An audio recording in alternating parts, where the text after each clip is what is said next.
kami.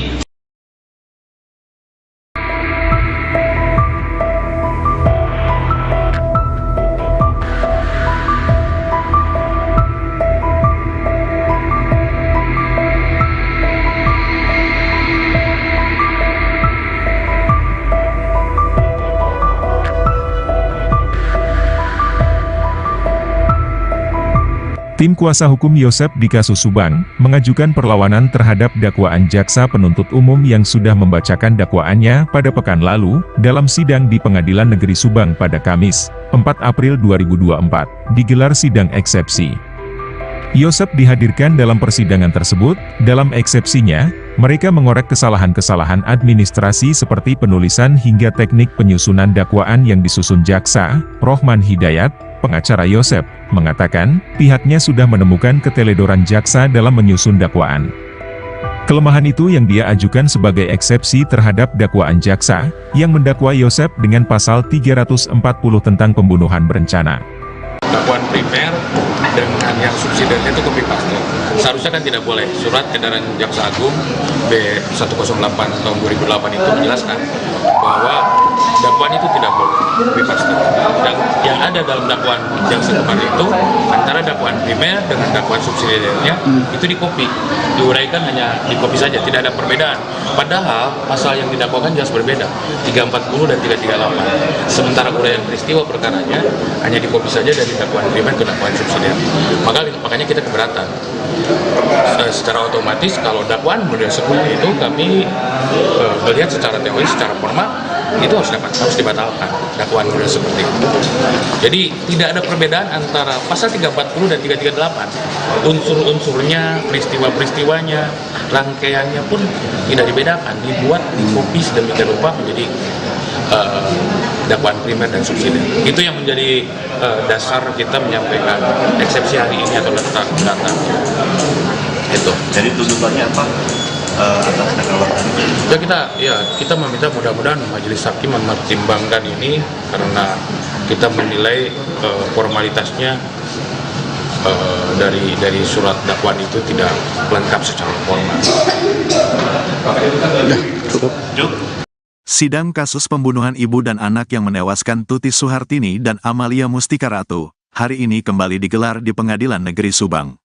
Kamis, tanggal 25 April tahun 2024. Sidang ke-6 tersebut dimulai sekitar pukul 10 waktu Indonesia Barat dengan menghadirkan saksi Muhammad Ramdhanu alias Danu. Selain menghadirkan Danu sebagai saksi, juga sejumlah barang bukti dihadirkan di persidangan mulai dari stick golf, pakaian korban, ember, gayung. Dalam sidang tersebut, kembali awak media dilarang keras untuk mengambil video maupun live streaming selama jalannya persidangan. Ruang sidang juga dijaga ketat aparat kepolisian dan tim dari LPSK, sementara kuasa hukum terdakwa yang hadir hanya 3 orang, sementara JPU yang hadir 8 orang. Sementara itu jalannya persidangan, Danu sebagai saksi membeberkan semua yang diketahuinya sesuai dengan berita acara pemeriksaan, BAP. Selama jalannya persidangan dengan mendengarkan keterangan saksi Danu, terdakwa Yosep Hidayah terlihat kaget dan panik dengan keterangan yang disampaikan oleh Danu di persidangan. Dalam kesaksiannya di persidangan, Danu menyampaikan bahwa dirinya mengetahui peristiwa pembunuhan Tuti Suhartini dan Amalia Mustika Ratu di TKP yang dilakukan oleh terdakwa Yosep Hidayah dibantu dirinya dan Arigi dan Abi Aulia, serta Mimin Mintarsih. Proses eksekusi Tuti Suhartini diawali oleh Yosep Hidayah dengan menggunakan gagang golok yang dipukulkan ke kening Tuti. Ujarnya kepada majelis hakim. Selanjutnya, kata Danu, habis dipukul, Tuti terjatuh dari sofa dan langsung diseret oleh Yosep ke bawah. Saat posisi Tuti di bawah sofa, selanjutnya Yosep Hidayah memukul Tuti dengan stick golf sekali. Kemudian Danu, Ariki dan Abi juga ikut memukul dengan stick golf tersebut. Katanya sementara terkait eksekusi Amalia, Danu mengatakan bermula ketika Amel bangun, keluar kamar langsung disekap sama Danu. Namun Amel berontak hingga Danu meninju Amel di bagian wajah. Amel langsung tersungkur kemudian dibawa lagi ke kasur dan dipukul menggunakan stick golf oleh Yosep dan Danu.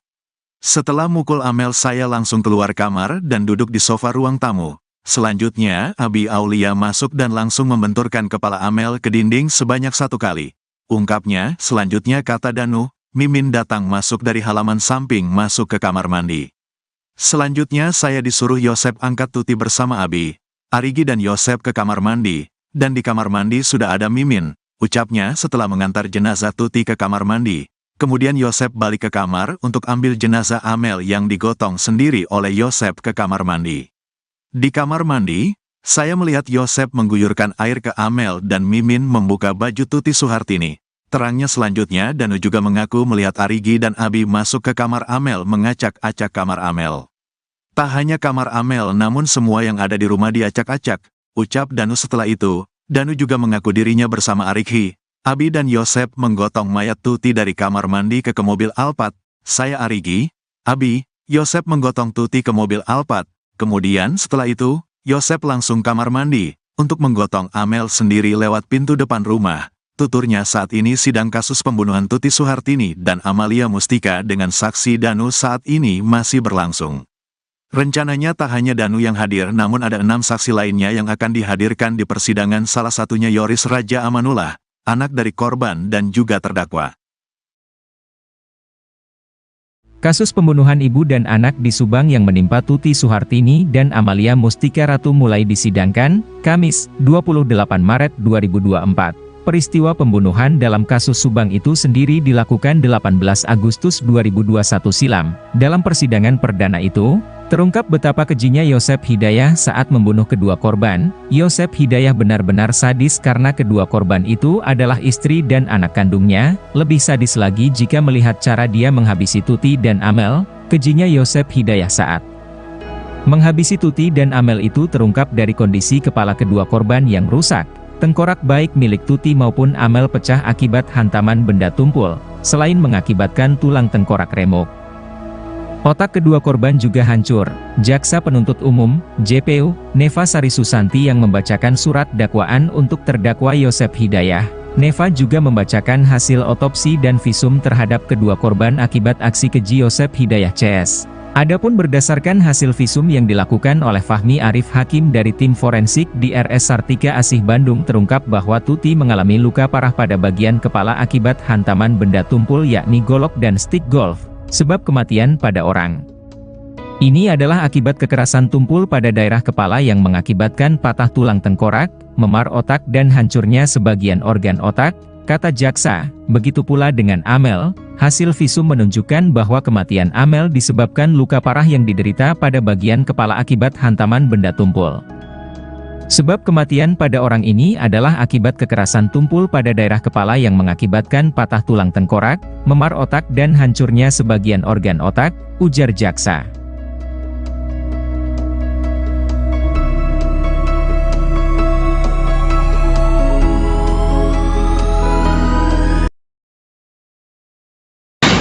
Selanjutnya,